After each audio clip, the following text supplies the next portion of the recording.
This movie is PG-13.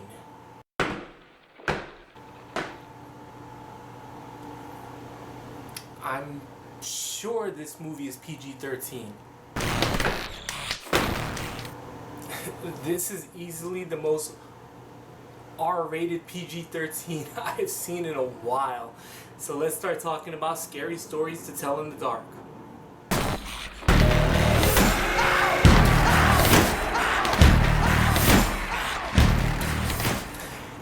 Directed by André Øvredal, who also gave us Troll Hunters and The Autopsy of Jane Doe, comes this horror movie adapted from 3 books from the late 90s, which was more or less popular because what it did is told us basic campground stories and endowed it with a horror twist.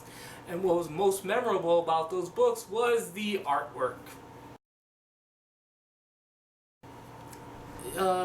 Andre gives us this movie as he loosely connects different stories from the book and into a movie about 4 kids who happen to run into a house on Halloween in 1968, along with the backdrop of Vietnam as well as President Nixon getting elected.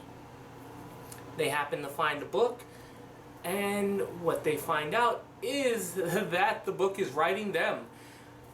I really enjoyed this movie. This is a lot of fun.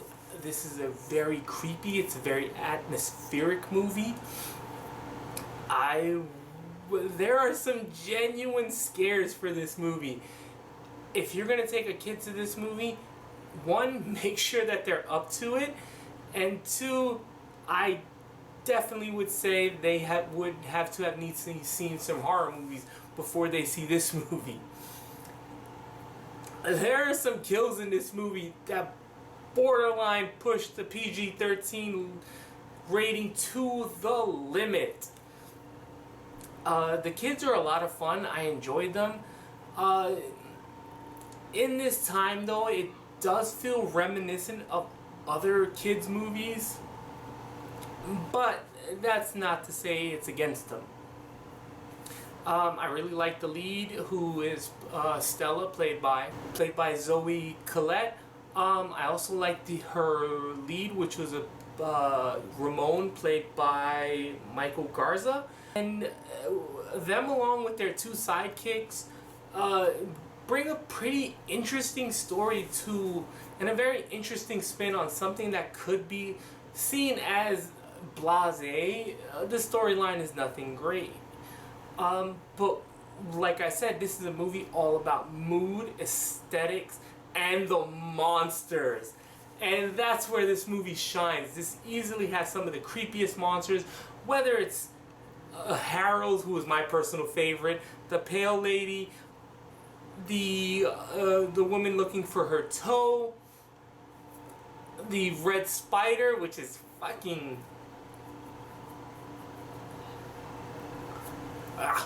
that'll make you think twice before the next time you pop a zit.